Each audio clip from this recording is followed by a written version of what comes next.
മറ്റു വിശ്വാസികളുടെ ആത്മാക്കൾ ദൈവാനുഗ്രഹത്താൽ സ്വർഗ്ഗത്തിൽ പ്രവേശിക്കാനിടയാകട്ടെ.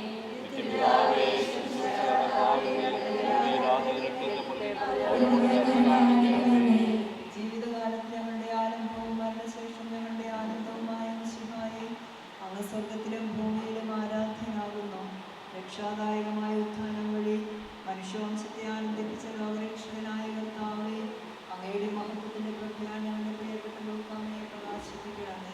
സകലത്തിന്റെയും നാഥ എന്നേക്കും ദൈവമേ, ഞങ്ങൾ അങ്ങയെ ആരാധിക്കുന്നു. സർവ്വചരാചര സൃഷ്ടാവേ, സർവ്വരും അങ്ങയെ വാഴ്ത്തുന്നു. സർവേശ്വരനാം കർത്താവേ, സർവ്വവരങ്ങളുമേകണമേ. ഞാൻ പോകുന്നിടത്തേക്കുള്ള വഴി നിങ്ങൾ അറിയുന്നു.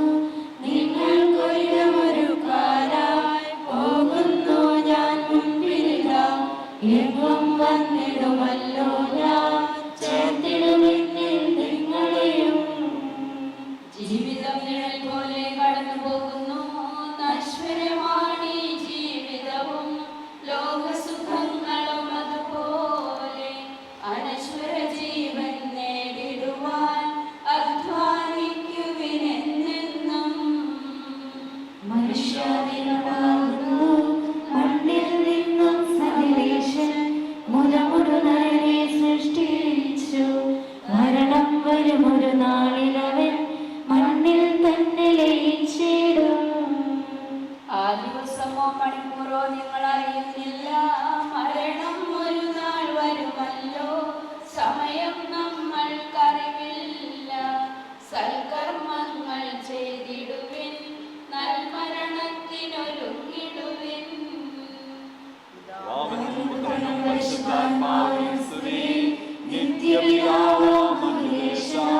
നിത്യവുമായ ഈശോയേ, നിത്യനിരാമയ കർത്താവേ, നിത്യകിരീടം നൽകണമേ. ആദ്യം മുതൽ എന്നേക്കും ആമേൻ. നാഥ, പാപികൾ ഞങ്ങളിതാ വിശ്വാസമോടെ അണയുന്നു. പാപവിമോചനമേകണമേ, കരളിനു ശാന്തി പകർന്നിടണേ. വിശുദ്ധ യോഹന്നാൻ അറിയിച്ച നമ്മുടെ കർത്താവ് യേശു മിശിഹായുടെ പരിശുദ്ധ സുവിശേഷം. നിങ്ങളുടെ ഹൃദയം അസ്വസ്ഥമാകേണ്ട. ദൈവത്തിൽ വിശ്വസിക്കുവിൻ, എന്നിലും വിശ്വസിക്കുവിൻ. എൻ്റെ പിതാവിൻ്റെ ഭവനത്തിൽ അനേകം വാസസ്ഥലങ്ങളുണ്ട്. ഇല്ലായിരുന്നുവെങ്കിൽ നിങ്ങൾക്ക് സ്ഥലമൊരുക്കുവാൻ പോകുന്നുവെന്ന് ഞാൻ നിങ്ങളോട് പറയുമായിരുന്നു. ഞാൻ പോയി നിങ്ങൾക്ക് സ്ഥലമൊരുക്കി കഴിയുമ്പോൾ ഞാൻ ആയിരിക്കുന്നിടത്ത് നിങ്ങളും ആയിരിക്കേണ്ടതിന് ഞാൻ വീണ്ടും വന്ന് നിങ്ങളെ കൂട്ടിക്കൊണ്ടു പോകും. ഞാൻ പോകുന്നിടത്തേക്കുള്ള വഴി നിങ്ങൾക്കറിയാം. തോമസ് പറഞ്ഞു, കർത്താവേ, നീ എവിടേക്ക് പോകുന്നുവെന്ന് ഞങ്ങൾക്ക് അറിഞ്ഞുകൂടാ, പിന്നെ വഴി ഞങ്ങൾ എങ്ങനെ അറിയും? യേശു പറഞ്ഞു, വഴിയും സത്യവും ജീവനും ഞാനാകുന്നു. എന്നിലൂടെയല്ലാതെ ആരും പിതാവിൻ്റെ അടുക്കലേക്ക് വരുന്നില്ല. അങ്ങ് ആയിരിക്കുന്നിടത്തേക്ക് ഞങ്ങളെ കൂട്ടിക്കൊണ്ടു പോകുമെന്ന് അരുളി ചെയ്ത ഈശോയെ, കർത്താവേ, ഞങ്ങളുടെ ലൂക്കാമയുടെ കടങ്ങളും പാപങ്ങളും പുറത്ത് നിന്റെ സൗഭാഗ്യത്തിന് അമ്മയാക്കണമേ. അങ്ങയുടെ തിരുശരീരങ്ങൾ ഭക്ഷിക്കുകയും പാനം ചെയ്യുകയും ചെയ്ത ലൂക്കാമയെ നിത്യജീവനിലേക്ക് പ്രവേശിപ്പിക്കണമേ. ജീവന്റെയും മരണത്തിന്റെയും നാഥായ എന്നേക്കും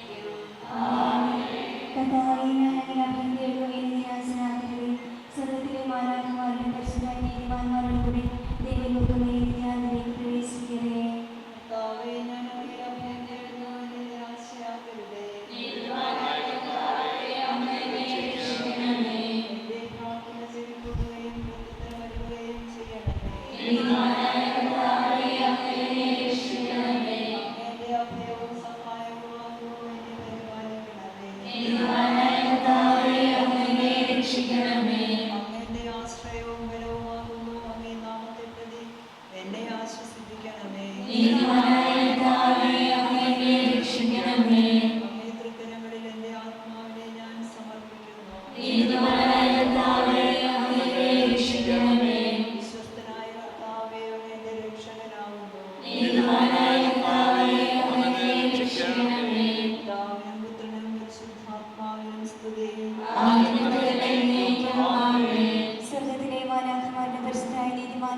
രക്ഷിക്കുകയും ചെയ്ത മിശിഹായെ, അങ്ങയുടെ തിരുശരീര രക്തങ്ങളാൽ പരിപുഷ്ടമായ ആത്മാവിൻ്റെ കടങ്ങളും പാപങ്ങൾ ക്ഷമിച്ച് സുഖത്തിലേക്ക് സ്വീകരിക്കണമെന്ന് അങ്ങയോട് ഞങ്ങൾ അപേക്ഷിക്കുന്നു. പുനരുദ്ധാനവും ജീവനുമായ മിശിഹായെ, ലാസറിന്റെ മരണത്തിൽ കണ്ണീർ ചിന്തിക്കൊണ്ട് ആ കുടുംബത്തെ അങ്ങ് ആശ്വസിപ്പിച്ചുവല്ലോ. ഞങ്ങളുടെ സമൂഹത്തിൽ നിന്ന് വേർപെട്ടു പോയ പ്രിയപ്പെട്ട ലൂക്കാമയെ ഓർത്ത് ദുഃഖാർത്ഥരായിരിക്കുന്ന കുടുംബാംഗങ്ങളെ എല്ലാവരെയും ആശ്വസിപ്പിക്കണമെന്ന് അങ്ങയോട് ഞങ്ങൾ അപേക്ഷിക്കുന്നു. ഈ ചെറിയ നിങ്ങൾ ചെയ്തു കൊടുത്തപ്പോൾ എനിക്ക് തന്നെയാണ് ചെയ്തു തന്നതെന്നല്ല ചെയ്ത ദിവ്യനാഥ, മറ്റുള്ളവരുടെ അങ്ങയെ ദർശിച്ചുള്ളവർക്ക് നന്മ ചെയ്യുവാനും അതുവഴി അന്തിമവിധി നാളിൽ അങ്ങയുടെ വലതു ഭാഗത്താണ് നിരക്കുവാനും കൃപ ചെയ്യണമെന്ന് അങ്ങയോട് ഞങ്ങൾ അപേക്ഷിക്കുന്നു. നമുക്ക് പ്രാർത്ഥിക്കാം. സമാധാനം നമ്മോടുകൂടെ. കാരുണ്യവാനായ കർത്താവേ, മരണം മൂലം ഞങ്ങളിൽ നിന്ന് വേർപെട്ടു പോയ ഞങ്ങളുടെ പ്രിയപ്പെട്ട ലൂക്കാമയ്ക്ക് നിത്യശാന്തി നൽകണമേ. നായിന്റെ വിധവയോട് അലിവ് തോന്നി അവരുടെ മകനെ ജീവൻ പ്രദാനം ചെയ്ത മിശിഹായെ, അമ്മയുടെ വേർപാടിൽ ദുഃഖിതരായിരിക്കുന്ന സമൂഹാംഗങ്ങളെയും കുടുംബാംഗങ്ങളെയും ബന്ധുക്കളെയും ആശ്വസിപ്പിക്കണമേ. അങ്ങയുടെ മരണത്തിന്റെ യോഗ്യതയാൽ ഞങ്ങൾക്ക് ജീവൻ പ്രദാനം ചെയ്ത കർത്താവേ, അവിടുന്ന് സിന്ധിയ തിരുരക്തത്താൽ ഈ ആത്മാവിന്റെ കറകൾ കഴുകിക്കളയണമേ. സ്വർഗത്തിൽ മാലാഖമാരോടൊപ്പം നിത്യവും അങ്ങയെ പാടിപ്പുകഴ്ത്തുവാൻ ഈ മകളെ യോഗ്യയാക്കണമേ. ജീവന്റെയും മരണത്തിന്റെയും നാഥനും പിതാവും പുത്രനും പരിശുദ്ധാത്മാവുമായ സർവേശ്വര എന്നേക്കും.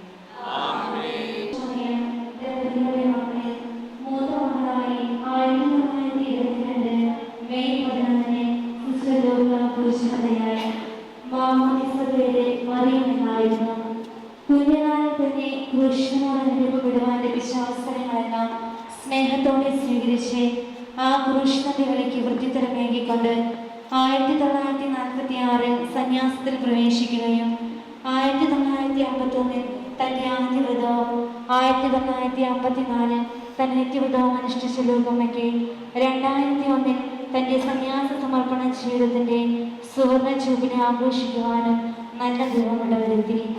ദൈവത്തെ സ്നേഹിക്കുക, ഒപ്പം സഹോദരങ്ങളെ ശുശ്രൂഷിക്കുക എന്ന വലിയ തീക്ഷ്ണതയോടെ ജീവിച്ച Lukamma Saint Teresa's Convent Manoor, Saint റാം Thrissur, Saint Mary's Vellore, Saint John the Baptist Parappur, Saint Anne's Thrissur, Holy Trinity Kolari, CKC Pavatti, Kripatheertham, Holy Church Chernayam എന്നിവിടങ്ങളിൽ തൻ്റെ സുദൃഢമായ സേവനം കാഴ്ചവെച്ച് തൻ്റെ സമർപ്പണ ജീവിതം ദൈവത്തിനും ദൈവജനത്തിനുമായി ചെലവഴിച്ചു. അഗാധമായ ദൈവസ്നേഹവും ജീവിത ലാളിത്യവും കൈമുതലാക്കി ജീവിതത്തിലുടനീളം പ്രകടമാക്കിക്കൊണ്ട് തന്നെ ഏൽപ്പിച്ച എല്ലാ ഉത്തരവാദിത്തങ്ങളും ഏറെ സ്നേഹത്തോടും വിശ്വസ്തയോടും നിർവഹിച്ച ലൂക്കമ്മ എല്ലാവർക്കും എല്ലായ്പ്പോഴും സംലഭ്യയായിരുന്നു. പ്രാർത്ഥനാ ചൈതന്യം, ഉത്തരവാദിത്വബോധം, വിശ്വസ്തത, അടക്കവും ചിട്ടവുമുള്ള ജീവിതം ഇതെല്ലാം ലൂക്കമ്മയിൽ വിളങ്ങിയിരുന്ന നന്മകളായിരുന്നു. ഒപ്പം തന്നെ ഒരമ്മ മനസ്സിൻ്റെ അലിവോടെ എല്ലാവരുടെയും ജീവിതത്തിലേക്ക് കടന്നു ചെന്ന് ആശ്വാസമേകാനും അവർക്ക് വേണ്ടി ദൈവത്തിനു മുമ്പിൽ കരങ്ങളുയർത്തി പ്രാർത്ഥിക്കാനും ലൂക്കമ്മ എന്നും പ്രയത്നിച്ചിരുന്നു. വിശുദ്ധ പ്രാസ്യമയുടെ രോഗാവസ്ഥയിൽ ശുശ്രൂഷിക്കാനുള്ള ഭാഗ്യവും ലൂക്കമ്മയ്ക്ക് ലഭിച്ചിട്ടുണ്ട്. സമൂഹത്തിലെ രോഗികളായ സിസ്റ്റേഴ്സിൻ്റെ അടുത്ത് ചെന്ന് പ്രാർത്ഥിക്കാൻ പ്രത്യേക ശ്രദ്ധ ചെലുത്തിയിരുന്നു.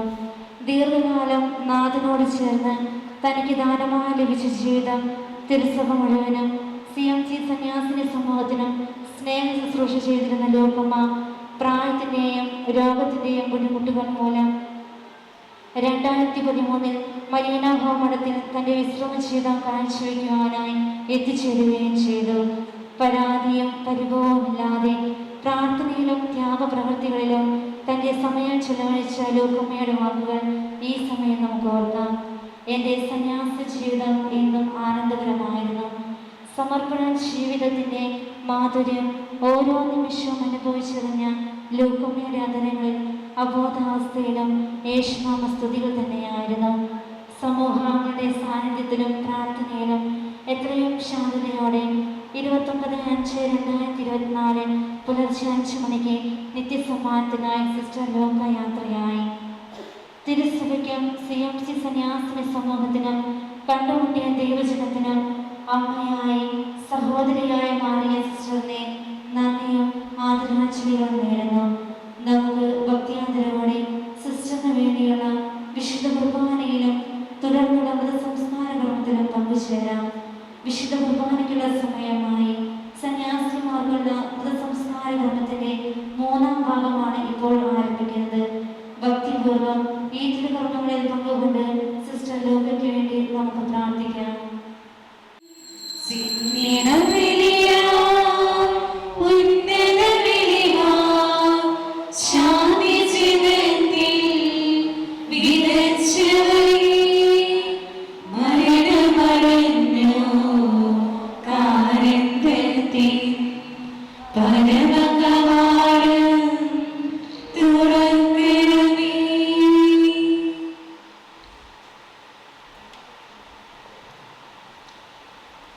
സിസ്റ്റർ ലൂക്കായുടെ അല്ലെങ്കിൽ നമ്മുടെ ലൂക്കാമ്മയുടെ ശവസംസ്കാര കർമ്മത്തിലേക്ക് നാം പ്രവേശിക്കുകയാണ്.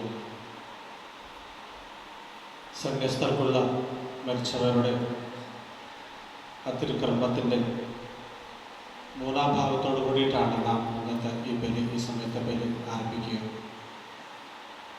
ലൂക്കാമ്മ നമുക്ക് ആരൊക്കെ ആയിരുന്നെന്ന് ഓരോരുത്തർക്കും അറിയാം. നമുക്ക് ലൂക്കാമ്മയെ കരങ്ങളിലേക്ക് പ്രധാന കരങ്ങളിലേക്ക് സമർപ്പിക്കാം. എന്നുപോയ കുറവുകളും പാറായ്മകളും എല്ലാം കർത്താവ് പൂർണ്ണമായിട്ട് പൊറുക്കപ്പെടട്ടെ. അതിനേക്കാളുപരിയായിട്ട് സമൂഹത്തിന് ലഭിച്ച നന്മകൾക്ക് നന്ദി പറഞ്ഞുകൊണ്ട് ഒരർത്ഥത്തിൽ നമുക്ക് ലൂക്കാമ്മയോട് ചേർന്ന് നന്ദിയുടെ ഈ ബലി നമുക്ക് ആരംഭിക്കാം. പിതാവിൻ്റെയും പുത്രൻ്റെയും പരിശുദ്ധാത്മാവിൻ്റെയും നാമത്തിൽ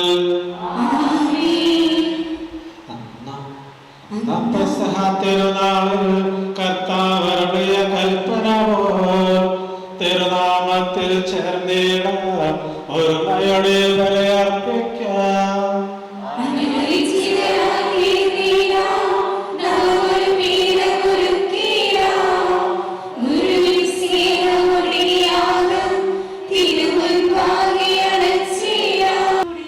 ദൈവമേ, ഞാനവയെ ആശ്രയിക്കുന്നു.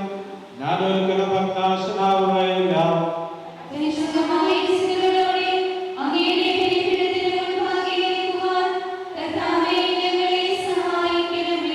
അങ്ങയുടെ ദൈവവും രക്ഷകരമാകും. ഞാനെപ്പോഴും അങ്ങയിൽ ശരണപ്പെടുന്നു.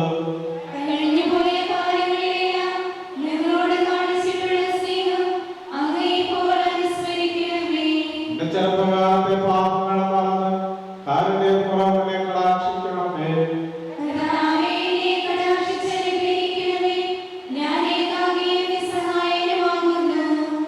പീഡകളിൽ നിന്ന് എനിക്ക് മോചനം നൽകി എന്റെ ഹൃദയവേദനകൾ നീക്കണമേ.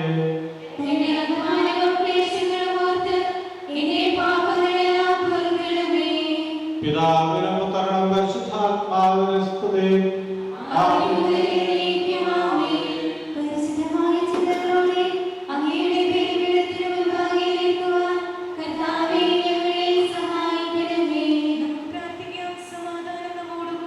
ഞങ്ങളുടെ കർത്താവായ ദൈവം അനന്തവും അഗ്രാഹ്യവുമായ അമ്മയുടെ കാരുണ്യത്തെ ഓർത്ത് സൃഷ്ടികളെല്ലാം അമ്മയെ സ്തുതിക്കുവാൻ ആരാധിക്കുവാൻ കടപ്പെട്ടവരാകുന്നു. പിതാവ് ജീവന്റെയും മരണത്തിന്റെയും നാഥനും പിതാവും പുത്രനും പരിശുദ്ധാത്മാവുമായ സർവേശ്വരാജ്ഞേക്കും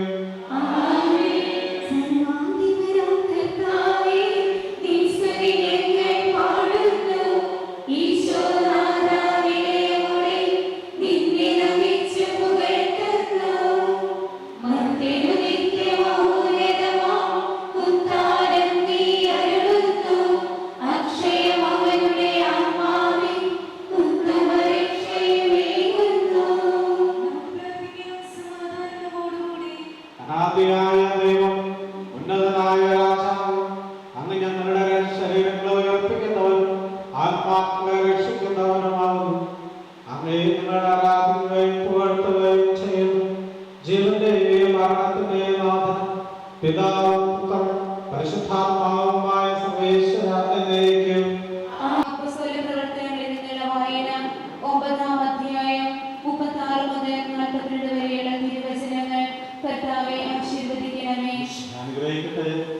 യോപ്പായെ തബീത്ത എന്ന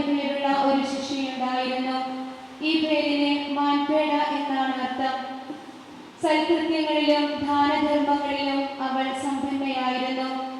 ആയിടെ അവൾ രോഗം പിടിപെട്ട് മരിച്ചു. അവർ അവളെ കുളിപ്പിച്ച് മുകളിലത്തെ നിലയിൽ കിടത്തി. ലിദിയ യോപ്പായുടെ സമീപത്താണ്. പത്രോസ് അവിടെയുണ്ടെന്നറിഞ്ഞ് ശിഷ്യന്മാർ രണ്ടുപേരെ അയച്ച് താമസിയാതെ തങ്ങളുടെ അടുത്തേക്ക് വരണമെന്ന് അഭ്യർത്ഥിച്ചു. പത്രോസ് ഉടനെ അവരോടൊപ്പം പുറപ്പെട്ടു. സ്ഥലത്തെത്തിയപ്പോൾ അവരെ മുകളിലത്തെ നിലയിലേക്ക് അവർ കൂട്ടിക്കൊണ്ടുപോയി. വിധവകളെല്ലാവരും വിലപിച്ചുകൊണ്ട് അവന്റെ ചുറ്റും നിന്നു.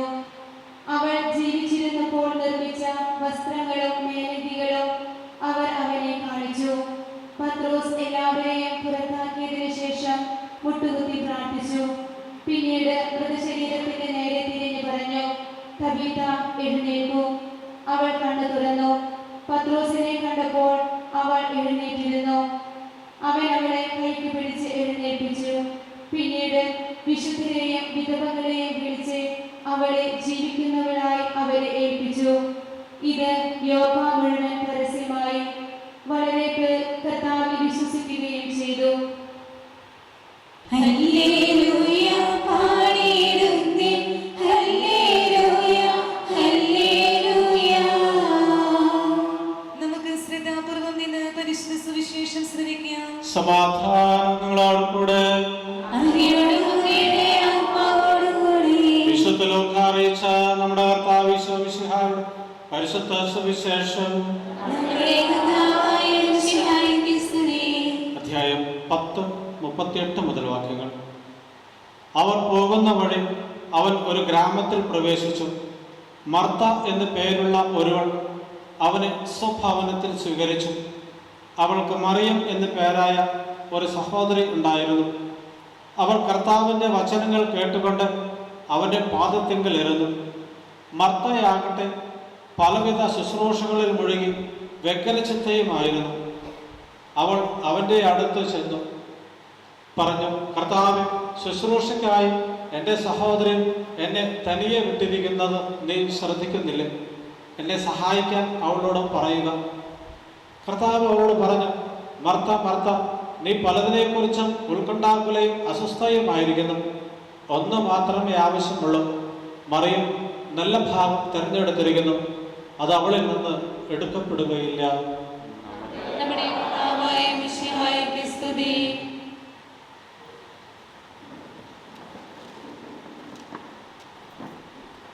യേശുവിൽ ഏറ്റവും സ്നേഹമുള്ള സിസ്റ്റേഴ്സ്, മാതാപിതാക്കളെ, മക്കളെ, സിറോ മലബാർ സഭയിൽ, നമ്മുടെ സഭയിൽ ഈ ദിവസങ്ങളിലൊക്കെ നാം കുർബാനമൊക്കെ വായിക്കുന്ന ഭാഗങ്ങൾ ശിഷ്യത്വത്തെക്കുറിച്ചാണ്. ഇന്നത്തെ സുവിശേഷം ലൂക്കാ സുവിശേഷം 14-ാം അധ്യായം 25 മുതൽ ഉള്ള വാക്യങ്ങളാണ് ഇന്നത്തെ വായന. ശരിക്കും ആ വായനയിൽ ശിഷ്യത്വത്തെക്കുറിച്ച് തന്നെയാണ് ഈശോ സംസാരിക്കുന്നത്. അവിടെ നിന്ന് പറഞ്ഞു, സ്വന്തം പിതാവിനെയും മാതാവിനെയും മക്കളെയും തൻ്റെ പ്രിയപ്പെട്ടവരെയും തനിക്കുള്ളവരെയും ഒക്കെ ഉപേക്ഷിക്കാത്ത ആർക്കും എൻ്റെ അടുക്കൽ വരുവാനായിട്ട് സാധിക്കുകയില്ല. അവരെയൊക്കെ വെറുക്കാതെ എന്നെ അനുഗമിക്കുവാനായിട്ട് സാധിക്കുകയില്ല. അവരെയൊക്കെ ഒരു പരിധിവരെ വെറുക്കണം. എന്നിട്ട് സ്വന്തം കുരിശെടുത്ത് എൻ്റെ പിന്നാലെ വരണം. ഇതാണ് ഇന്നത്തെ സുവിശേഷത്തിൽ ശിഷ്യത്വത്തെക്കുറിച്ച് ഈശോ പറയുന്നത്. സകലതും ഉപേക്ഷിക്കുവാനായിട്ട് തയ്യാറാകുകയും തുടർന്ന് സ്വജീവിതത്തിലെ കുരിശെടുത്ത് ഈശോയെ അനുഗമിക്കുവാനായിട്ട് തുനിഞ്ഞിറങ്ങുകയും ചെയ്യുക. അതാണ് ശിഷ്യത്വം. ഒരു എടുത്തുചാട്ടമാണ്. ആ എടുത്തുചാട്ടത്തിലേക്ക് കടന്നു വരാനാണ് ഈശോ ആവശ്യപ്പെടുന്നത്. എല്ലാം ഉപേക്ഷിച്ച് കുരിശെടുത്ത് ഈശോയുടെ പിന്നാലെ ചെല്ലുവാൻ. ഇന്നലത്തെ സുവിശേഷത്തിൽ മാർക്കോസിന്റെ സുവിശേഷം 8-ാം അധ്യായം അവിടെ നാം കേട്ടു, എന്നെ അനുഗമിക്കുവാൻ ആഗ്രഹിക്കുന്നു തൻ്റെ കുരിശുമെടുത്ത് എൻ്റെ പിന്നാലെ വരട്ടെ എന്ന്. അവിടെയും ഈശോ പറയുന്നത് അത് തന്നെയാണ്. കുരിശുമെടുത്ത് ഈശോയെ അനുഗമിക്കുക എന്ന് പറയുന്നതാണ്. സ്വന്തം ജീവൻ രക്ഷിക്കുവാൻ ആഗ്രഹിക്കുന്നവൻ അത് നഷ്ടപ്പെടുന്നു. ആരെങ്കിലും സ്വജീവൻ നഷ്ടപ്പെടുത്തിയാൽ അതും എന്നെ പ്രതി നഷ്ടപ്പെടുത്തിയാൽ അവൻ അതിനെ കണ്ടെത്തും. ഈ ദിവസങ്ങളിലൊക്കെയുള്ള വായന ശിഷ്യത്വത്തെ കുറിച്ചാണ് ഞാൻ ആദ്യമേ പറഞ്ഞത്. യേശുവിൻ്റെ പിന്നാലെ ഇറങ്ങിത്തിരിക്കുവാൻ ഒരു ക്രൈസ്തവൻ എന്ന നിലയിൽ, വിശിഷ്യ ഒരു സന്യാസിനി എന്ന നിലയിൽ ജീവിക്കുവാൻ ആഗ്രഹിക്കുന്നുവെങ്കിൽ എല്ലാം ഉപേക്ഷിച്ച് ഇറങ്ങിത്തിരിക്കുവാനാണ്. അങ്ങനെ എല്ലാം ഉപേക്ഷിച്ച് യേശുവിൻ്റെ പ്രിയ ശിഷ്യയായി ജീവിച്ച് വലിയ ഒരു ജീവിത കാലയളവോളം ഈശോയുടെ പ്രിയ ശിഷ്യയായി സമർപ്പണത്തോടെ ജീവിച്ച ലൂക്കാമ്മയുടെ ശവസംസ്കാര വേളയിലാണ് നാം പങ്കെടുത്തുകൊണ്ടിരിക്കുന്നത്. ലൂക്കാമ്മയെക്കുറിച്ച് അധികമൊന്നും പറയേണ്ടതുണ്ടോ ഇല്ല എന്നാണ് എനിക്ക് തോന്നുക. കാരണം യേശുവിൻ്റെ വചനത്തിന് പൂർണ്ണമായിട്ട് സാക്ഷിയായിട്ട് തീർന്ന് ജീവിച്ച ഒരു വ്യക്തി. കർത്താവ് നൽകിയ വലിയൊരു ജീവിത കാലയളവാണ് 102 വയസ്സ്. ഇവിടെ ഇരിക്കുന്ന ആരും അത്രയും എത്തും എന്ന് എനിക്ക് തോന്നുന്നില്ല, സാധ്യതയില്ല. അപ്പോൾ 102 വയസ്സ്. ഞങ്ങൾ കുറച്ച് നാൾ 2 വർഷം മുമ്പാണ് 100-ാം വർഷം ജന്മദിനത്തിൽ കുർബാനയൊക്കെ അർപ്പിച്ചു. അന്ന് ലൂക്കാമ്മ പറഞ്ഞു, ഇല്ല 100 ആയിട്ടില്ല, 99 ആയിട്ടുള്ളൂ. സമ്മതിക്കാൻ ഭയങ്കര മടിയാണ്, 100 ആയിരുന്നു. പറഞ്ഞു നോക്കി ഞങ്ങൾ, ഇല്ല സമ്മതിച്ചില്ല, 99 ആയിട്ടുള്ളതെന്ന് പറഞ്ഞു. ഇപ്പോഴും 99 തന്നെ, 100ലേക്ക് പ്രവേശിച്ചിട്ടില്ല. അപ്പോൾ അത്രയും വലിയൊരു കാലയളവ് 102 വർഷം കർത്താവ് നൽകി എന്നുള്ളത് നിങ്ങളൊന്ന് സ്വപ്നം കാണണ്ട, ഞാനൊട്ടും സ്വപ്നം കാണുകയില്ല. അപ്പോൾ തീർച്ചയായിട്ടും അത്രയും വലിയൊരു കാലയളവ് ദൈവം ജീവിക്കുവാൻ, അതിനെ തന്നെ ഒരു മൃഗീയ ഭൂരിപക്ഷം എന്ന രീതിയിൽ വലിയൊരു സമയവും ഈശോയുടെ ശിഷ്യയായിട്ട് സന്യാസിനിയായിട്ട് ജീവിക്കുവാൻ. സുവർണ ജൂബിലി കഴിഞ്ഞിട്ട് വീണ്ടും 20-25 വർഷം കഴിഞ്ഞുണ്ടല്ലേ. 2001 സുവർണ ജൂബിലി ആയിരുന്നു. അങ്ങനെയല്ല വായിച്ചത്. ആര് വായിച്ചത്? ഇവിടെ ആമുഖത്തിൽ വായിച്ചാണ് മറന്നുപോയി. 2001 സുവർണ ജൂബിലി ആഘോഷിച്ചത്. അങ്ങനെയെങ്കിൽ ഇപ്പോൾ അതും കഴിഞ്ഞ് കുറേ ആയി, പ്ലാറ്റിനൊക്കെ ആയി. ഇപ്പോൾ അത്രമാത്രം ദൈവം അനുഗ്രഹിച്ചിട്ടുണ്ട്. അപ്പോൾ തീർച്ചയായിട്ടും നമുക്ക് ഈ അവസരത്തിൽ ഒരു ദുഃഖിക്കേണ്ടതോ അല്ലെങ്കിൽ ഒരു വ്യസനത്തിൻ്റെ ഒന്നും ഒരു ആവശ്യം ഒട്ടും തന്നെ ഇല്ല.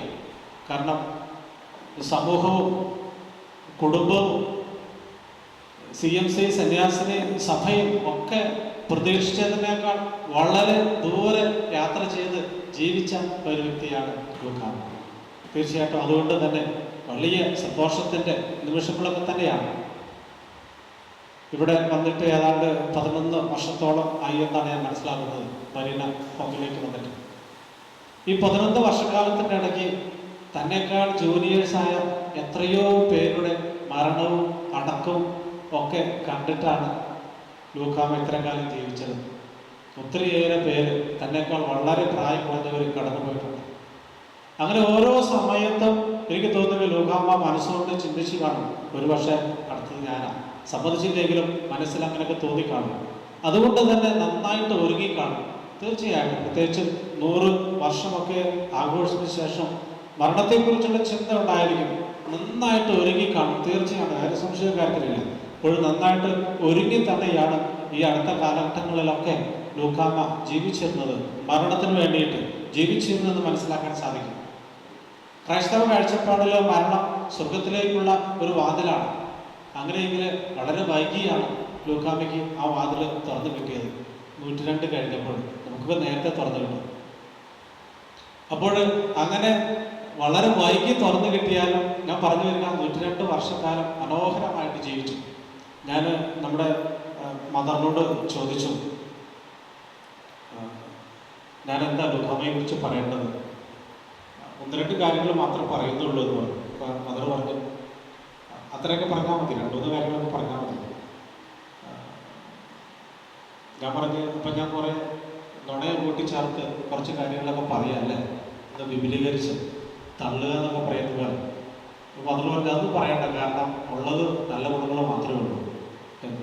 ഒരു 12-ാം ആയപ്പല്ലേ, 12 ആയപ്പല്ലേ മദർ എന്നോട് പറഞ്ഞത്, നല്ല ഗുണങ്ങൾ മാത്രമേ ഉള്ളൂ.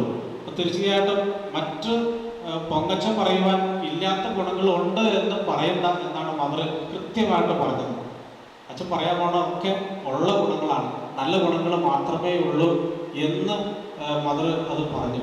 തീർച്ചയായിട്ടും അത് ഒരു എന്നെ സംബന്ധിച്ചും ഒരു തുറവിയാണ്. കാരണം സമൂഹത്തിൽ ജീവിക്കുമ്പോൾ സമൂഹത്തിൻ്റെ തലപ്പത്തിരിക്കുന്ന അധികാരത്തിലിരിക്കുന്നവരൊക്കെ ലൂക്കാമ്മയെക്കുറിച്ച് നല്ലത് മാത്രമേ ഉള്ളൂ എന്ന് പറയുമ്പോൾ അതാണ് നമ്മെ സംബന്ധിച്ച് 102 വർഷം ജീവിച്ച ലൂക്കാമ്മ ഇന്ന് ഇവിടെ ആയിരിക്കുമ്പോൾ കിടക്കുമ്പോൾ നമുക്കൊക്കെ നൽകുന്ന വലിയ ഒരു സന്ദേശം അത് തന്നെയാണ്.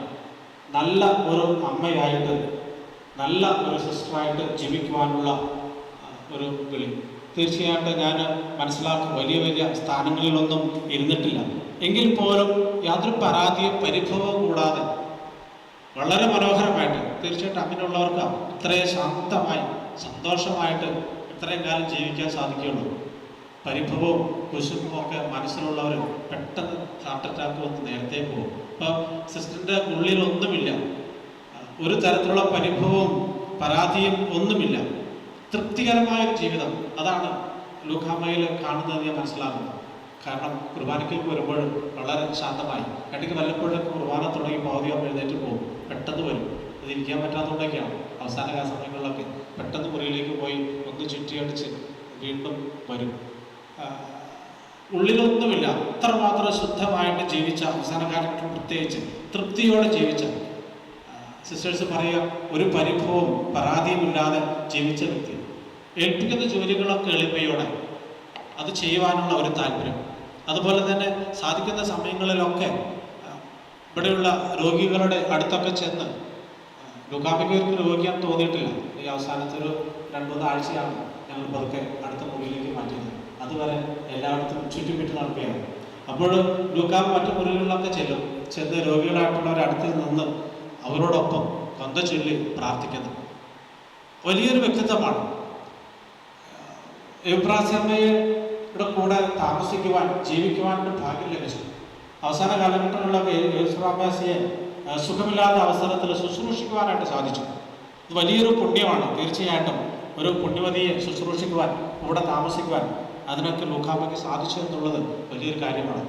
അതുകൊണ്ട് തീർച്ചയായിട്ടും സ്വർഗത്തിൻ്റെ വാതിൽ തുറക്കപ്പെട്ട ദിവസമാണിന്ന്. സ്വർഗത്തിൽ ഒരു വിശുദ്ധ കൂടി, മധ്യസ്ഥ കൂടി CMC സന്യാസിനി സമൂഹത്തിലുണ്ട്. എബ്രാസ്യമ്മയോടൊപ്പം ജീവിച്ച ഒരു വ്യക്തി എന്ന നിലയിൽ തീർച്ചയായിട്ടും പ്രത്യേക പരിഗണനയിൽ ഈ സമൂഹത്തിന് വേണ്ടി പ്രാർത്ഥിക്കുവാൻ, മധ്യസ്ഥം വെച്ച് പ്രാർത്ഥിക്കുവാൻ ഒരു വിശുദ്ധ കൂടി ഉണ്ട് എന്ന ചിന്ത നമുക്കൊക്കെ ഉണ്ടാകണം. എല്ലാവരോടും സ്നേഹപൂർവ്വം പെരുമാറിയ ലൂക്കാമ്മയുടെ മാതൃക നമുക്കൊക്കെ വലിയൊരു മാതൃകയാണ്. ദൈവം അത്രമാത്രം സ്നേഹിച്ച വ്യക്തിയാണ് എന്ന് ഞാൻ നേരത്തെ പറഞ്ഞു. ദൈവം ഇന്ന് വിളിച്ചിരിക്കുകയാണ്. കണ്ണ് കണ്ടിട്ടില്ലാത്ത, കാത് കേട്ടിട്ടില്ലാത്ത, മനുഷ്യ മനസ്സ് ഹൃദയം അറിഞ്ഞിട്ടില്ലാത്ത, ആസ്വദിച്ചിട്ടില്ലാത്ത ആ സ്വർഗീയ വിധത്തിലേക്ക് ഇന്ന് ലൂക്കാമ്മ കടന്നുപോയിരിക്കുകയാണ്. നമുക്ക് ലൂക്കാമ്മയ്ക്ക് പ്രാർത്ഥിക്കാം. ഈ ലോകത്തിലായപ്പോൾ എന്തെങ്കിലും കുറവുകൾ, പോരായ്മകൾ വന്നുപോയിട്ടുണ്ടെങ്കിലും ഇനിയും മാറ്റപ്പെടാനുണ്ടെങ്കിലും നമുക്ക് കുറവുകൾ സമർപ്പിച്ച് പ്രാർത്ഥിക്കാം. അതിനേക്കാളൊക്കെതിരെയായിട്ട് ലൂക്കാമ്മയോട് മധ്യസ്ഥ അപേക്ഷിച്ച് ഈ സമൂഹത്തിൽ എല്ലാ അംഗങ്ങൾക്കും വേണ്ടി നമുക്ക് പ്രാർത്ഥിക്കാം. നമുക്ക് ഓരോരുത്തർക്കും, ലൂക്കാമ്മയുടെ കുടുംബാംഗങ്ങൾ കുറേയധികം പേരിവിടെയുണ്ട്, അവർക്കും ഇങ്ങനെയൊരു വ്യക്തിയെക്കുറിച്ച് ഒക്കെ പറഞ്ഞു കൊടുക്കാനായിട്ട് സാധിക്കണം. നിങ്ങളുടെ കുടുംബത്തിൽ ആരെങ്കിലും 102 വയസ്സിൽ ജീവിച്ചിട്ടുണ്ടോ? ഇല്ല. 90 ഉണ്ട്. കുടുംബമാണ് ആയുസ്സുള്ളത്. അപ്പോൾ തീർച്ചയായിട്ടും മക്കൾക്കും കുഞ്ഞു മക്കൾക്കൊക്കെ പറഞ്ഞു കൊടുക്കണം നിങ്ങൾ ലൂക്കാമ്മയെക്കുറിച്ച്. കാരണം ഇത്ര മനോഹരമായിട്ട് പരിശുദ്ധ അമ്മയുടെയും ഈശോയുടെ ഹൃദയത്തിൽ ജീവിച്ച ലൂക്കാമ്മയെക്കുറിച്ച് നിങ്ങൾ പറഞ്ഞു കൊടുക്കണം. നിങ്ങളുടെ കുടുംബാംഗങ്ങൾ, മക്കൾ, കൊച്ചുമക്കൾ, പേരക്കുട്ടികളൊക്കെ പറഞ്ഞു കൊടുക്കണം. ലൂക്കാമ്മയോട് പ്രാർത്ഥിക്കുവാൻ, മധ്യസ്ഥ അപേക്ഷിക്കുവാൻ, നിങ്ങൾക്കും സ്വർഗത്തിൽ ഒരു മധ്യസ്ഥയായിട്ട് ലൂക്കാമ്മ ഉണ്ട് എന്ന് അവർക്കൊക്കെ പറഞ്ഞു കൊടുക്കാൻ സാധിക്കട്ടെ. സഹോദരിയുടെ ആത്മാവിനെ നിത്യാനന്ദത്തിന് അർഹയാക്കണമെന്ന് അങ്ങയോട് ഞങ്ങൾ പ്രാർത്ഥിക്കുന്നു. ഞങ്ങളുടെ പ്രാർത്ഥന കേൾക്കണമേ. അങ്ങയുടെ തിരുശരീര രക്തങ്ങളാൽ പരിപുഷ്ടമായ ഈ ആത്മാവിന്റെ പാപങ്ങളെല്ലാം പുറക്കണമെന്ന് അങ്ങയോട് ഞങ്ങൾ പ്രാർത്ഥിക്കുന്നു. ഞങ്ങളുടെ പ്രാർത്ഥന കേൾക്കണമേ. സ്വയം പരിത്യജിച്ച് തന്റെ കുരിശു വഹിച്ചുകൊണ്ട് അങ്ങയെ അനുഗമിക്കുകയും സന്യാസ ജീവിതത്തിന്റെ കടമകൾ വിശ്വസ്തയോടെ നിർവഹിക്കുകയും ചെയ്ത ഈ സഹോദരിക്ക് നിത്യാശ്വാസം നൽകണമെന്ന് അങ്ങയോട് ഞങ്ങൾ പ്രാർത്ഥിക്കുന്നു. ഞങ്ങളുടെ പ്രാർത്ഥന കേൾക്കണമേ. ബുദ്ധിമതികളായ കന്യകമാരെ പോലെയും വിശ്വസ്തനായ ഭൃത്യനെ പോലെയും അങ്ങയുടെ വരവ് കാത്തിരിക്കുന്ന ഈ ആത്മാവിനെ സ്വർഗീയ മണവറയിൽ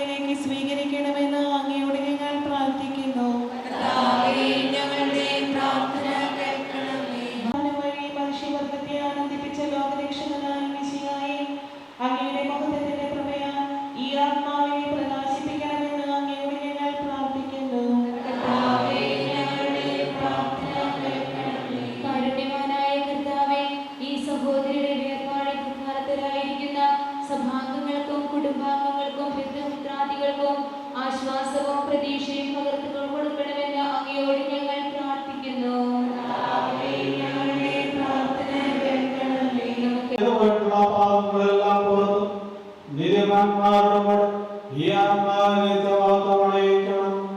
ലോകത്തിലെ സഹോദരയെ ഓർത്ത് വിലപിക്കുന്ന പ്രിയപ്പെട്ടവരെ ആശ്വസിപ്പിക്കണം.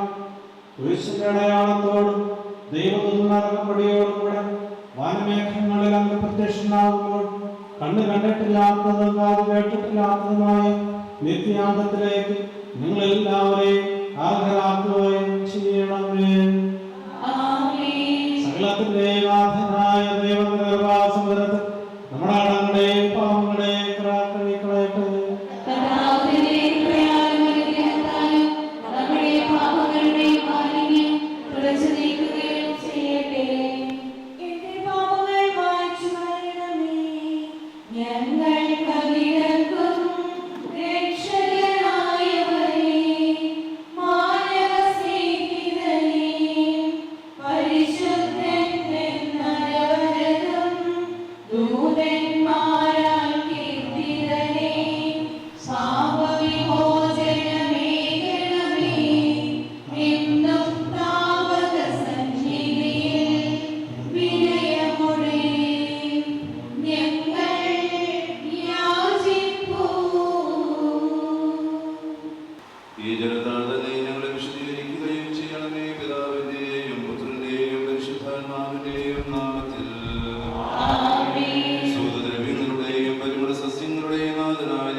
സങ്കടപ്പെടുന്നവർക്ക് ആശ്രയിക്കുകയും ചെയ്യുന്നു. ജീവന്റെയും മരണത്തിന്റെയും നാഥനും പിതാവും പുത്രനും പരിശുദ്ധാത്മാവുമായ സർവേശ്വരായ നീക്കും. നമുക്കെല്ലാവർക്കും അനുതാപത്തോടും ഭക്തിയോടും കൂടി കർത്താവേ ആത്മാവിനോട് കരുണ തോന്നണമേ എന്ന് പ്രാർത്ഥിക്കാം. അനന്തമായ സ്നേഹത്താൽ ഞങ്ങളെ സൃഷ്ടിക്കുകയും അതുല്യമായ കൃപയാൽ ഞങ്ങളെ രക്ഷിക്കുകയും ചെയ്ത മിശിഹായെ നിന്റെ കൽപ്പനയാൽ ഈ ലോകം വിട്ട് പുറപ്പെടുന്ന ഈ ആത്മാവിനെ നിത്യാനന്ദ തുറമുഖത്ത് സുരക്ഷിതമായി എത്തിക്കുവാൻ അങ്ങേ പരിശുദ്ധന്മാരെ നിയോഗിക്കണമെന്ന് അങ്ങയോട് ഞങ്ങൾ പ്രാർത്ഥിക്കുന്നു. അങ്ങയുടെ തിരുശരീരങ്ങളാൽ പരിപുഷ്ടമായ ഈ ആത്മാവിന്റെ പാപങ്ങളെല്ലാം പൊറുക്കണമെന്ന് അങ്ങയോട് ഞങ്ങൾ പ്രാർത്ഥിക്കുന്നു. ലോകബന്ധങ്ങളെല്ലാം പരിത്യജിച്ച് പ്രാർത്ഥനയിലൂടെയും വ്രതബദ്ധമായ ജീവിതത്തിലൂടെയും അങ്ങേ അനുഗമിച്ച ഈ ദാസിയുടെ ആത്മാവിനെ സ്വർഗരാജ്യത്തിൽ അങ്ങയുടെ നിത്യസഹചാരിയാക്കണമെന്ന് അങ്ങയോട് ഞങ്ങൾ പ്രാർത്ഥിക്കുന്നു.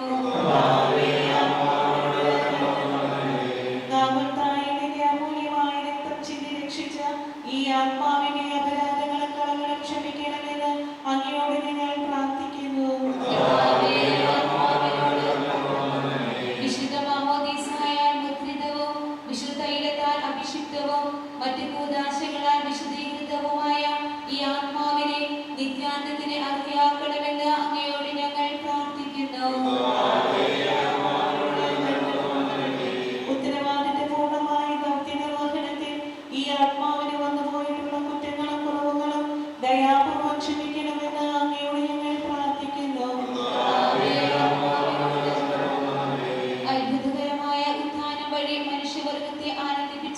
ലോകരക്ഷകനായ മിശിഹായെ അങ്ങയുടെ മഹത്വത്തിന്റെ പ്രഭയാൽ ഈ ആത്മാവിനെ പ്രകാശിപ്പിക്കണമെന്ന് അങ്ങയോട് ഞങ്ങൾ പ്രാർത്ഥിക്കുന്നു. ഈ സഹോദരിയുടെ വേർപാടിൽ ദുഃഖാന്തരായിരിക്കുന്ന സമൂഹാംഗങ്ങൾക്കും കുടുംബാംഗങ്ങൾക്കും ബന്ധുമിത്രാദികൾക്കും ആശ്വാസവും പ്രതീക്ഷയും പകർന്നു കൊടുക്കണമെന്ന് അങ്ങയോട് ഞങ്ങൾ പ്രാർത്ഥിക്കുന്നു. ഈ തിരുക്കർമ്മങ്ങളിൽ പങ്കുകൊള്ളുന്ന ഞങ്ങളെല്ലാവരും സ്വർഗഭാഗ്യത്തെ മുന്നിൽ കണ്ടുകൊണ്ട് സൽക്കർമ്മങ്ങളിൽ സമ്പന്നരാകുവാൻ അനുഗ്രഹിക്കണമെന്ന് അങ്ങയോട് ഞങ്ങൾ പ്രാർത്ഥിക്കുന്നു. നമുക്കെല്ലാവർക്കും നമുക്ക് പ്രാർത്ഥിക്കാം. സമാധാനം നമ്മോടുകൂടെ. ഞാൻ നല്ലവണ്ണം യുദ്ധം ചെയ്തു, ഞാൻ എൻ്റെ ഓട്ടം പൂർത്തിയാക്കി, എൻ്റെ വിശ്വാസം ഞാൻ സംരക്ഷിച്ചു. അതിനാൽ നീതിയുടെ ന്യായാധിപനായ ദൈവം നീതിയുടെ കിരീടം ഇന്ന് എന്നെ അണിയിക്കുമാറാകട്ടെ. വിശ്വസ്തരായ ഭൃത്യർക്ക് വാഗ്ദാനം ചെയ്യപ്പെട്ട നിത്യാനന്ദത്തിലേക്ക് ദേവി സഹോദരിയെ വന്ദനം പറയുന്നു. എൻ്റെ പിതാക്കന്മാരും ആത്മീയ പാലകരുമായി പുരോഹിതരെ, ദൈവവചനങ്ങളാൽ എൻ്റെ ആത്മാവിന് പോഷണം നൽകിയ നിങ്ങളോട് ഞാൻ യാത്ര പറയുന്നു. എനിക്ക് അന്തിമാഭിവാദനം അർപ്പിക്കാൻ വന്നിരിക്കുന്ന എൻ്റെ സഭാംഗങ്ങളെ, ബന്ധുമിത്രാദികളെ, ഞാൻ എൻ്റെ നിത്യഭവനത്തിലേക്ക് പുറപ്പെടട്ടെ. ഞാൻ നിങ്ങളിൽ നിന്ന് അകന്നു പോകുന്നുവെങ്കിലും എൻ്റെ സ്നേഹം എന്നും നിങ്ങളോട് കൂടെ ഉണ്ടായിരിക്കും. സ്വർഗരാജ്യത്തിൽ നാം ഒരുമിക്കുന്നതുവരെ നിങ്ങൾ എനിക്ക് വേണ്ടി പ്രാർത്ഥിക്കണമേ.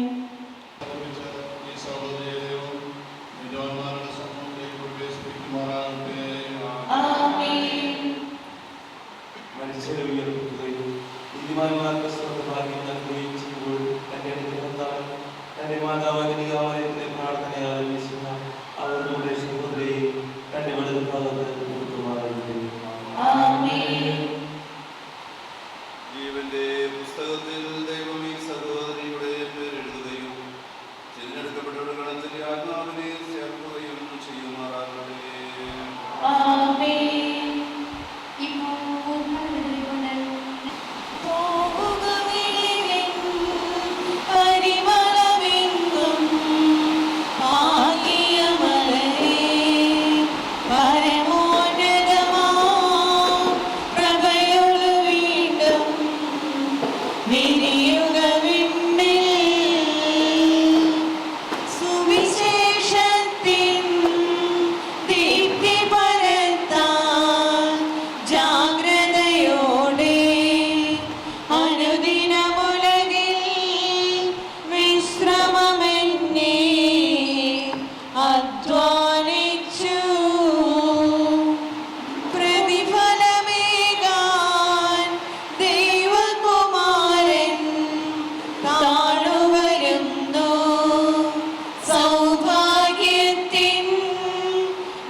പുതിയൊരു മലരിൻ ജനനവുമാ സംഭാ